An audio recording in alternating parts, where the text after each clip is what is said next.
मलकिन। अरे आवाज चला घुमा दे।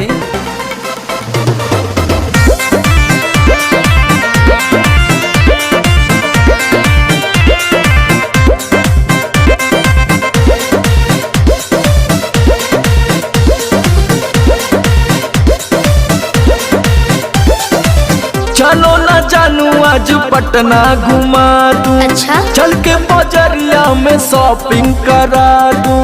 बाबू ना सुनो क्या बात है। चलो ना जानू आज पटना घुमा दूं।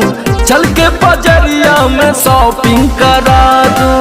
चढ़ब न फेरू सफरिया पिया, काले से उठे दरदिया पिया। कमरिया पिया कमरिया पिया, भइल बालक के ककरिया पिया। कमरिया पिया कमरिया पिया, भइल बालक के ककरिया पिया। अरे तो बरियार फौजियत हो गई।